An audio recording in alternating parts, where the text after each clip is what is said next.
গত ১৯শে অক্টোবর রবিবার আমরা একটু উত্তরায় গিয়েছিলাম আমাদের নিজেদের কিছু কাজের জন্য। তো এবার উত্তরায় গেলাম হচ্ছে মেট্রো রেলে। আর ফর দ্য ফার্স্ট টাইম আমি মেট্রো রেলে গেলাম। কারণ হচ্ছে আমি খুবই ব্যস্ত ছিলাম। মেট্রো রেলে আমি দেশের বাইরে মেট্রো রেলে উঠলেও মানে বাংলাদেশের যে মেট্রো রেল হয়েছে এত বছর ধরে আমার ওঠাই হয়নি। তো অনেকদিন ধরেই বলছিলাম যে যাবো, কিন্তু যাওয়া হয়নি। তো শেষমেশ গত এই তো রবিবার যাওয়া হলো। তো আমরা শাহবাগ থেকে উঠেছি। তারপর হচ্ছে এর মধ্যে আবার একটু মিরপুর পল্লবীতেও কাজ ছিল। সেই কাজ কমপ্লিট করে আমরা গেলাম উত্তরাতে।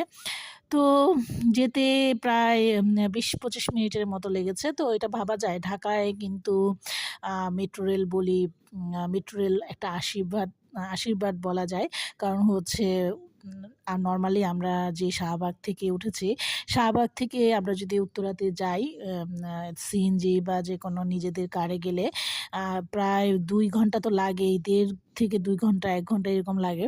তো সেই জায়গায় আমরা ২০, ২৫, ৩০ মিনিটের মধ্যেই উত্তরায় চলে গিয়েছি। এটা তো অনেক বড় একটা আশীর্বাদ।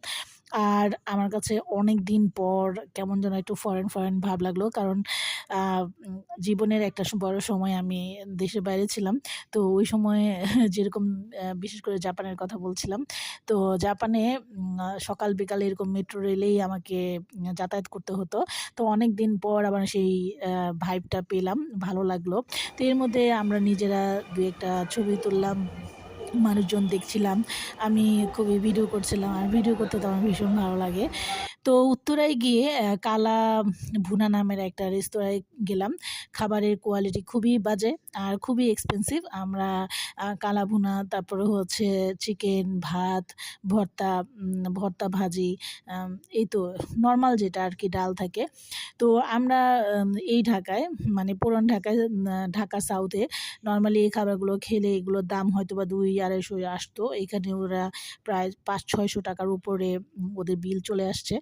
তো আমরা লাঞ্চ করলাম। লাঞ্চ করে হচ্ছে উত্তরার মেট্রো রেলের সামনেই হচ্ছে এখানে গরুর দুধের চা বিক্রি হচ্ছিল। তো সেই চা খাচ্ছিলাম। আর চা খেতে মেট্রো রেলের সামনে লোকজন আসা যাওয়া করছে সেটার ভিডিও করছিলাম। তো ভিডিও করতে হঠাৎ দেখি যে এক ভদ্রলোক জাপানিজ চিরাশি বা লিফলেট বিতরণ করছিল। তো উনাকে আমি একটু বললাম জাপানিজ ভাষায় আরিগাতো গোজাইমাসু। উনি খুবই খুশি হয়েছে। তো সায়োনারাও দিলাম। তো অনেকদিন পর একটু জাপানিজ দেখে জাপানিজ ভাষা ব্যবহার করলাম, ভালো লাগলো। তো এরপর আমরা আ শাহবাগ আবার চলে আসলাম। ঢাকা শহরের অপূর্ব সৌন্দর্য দেখতে। তো এই ছিল আমার আজকের ব্লগ। সবাই ভালো থাকবেন।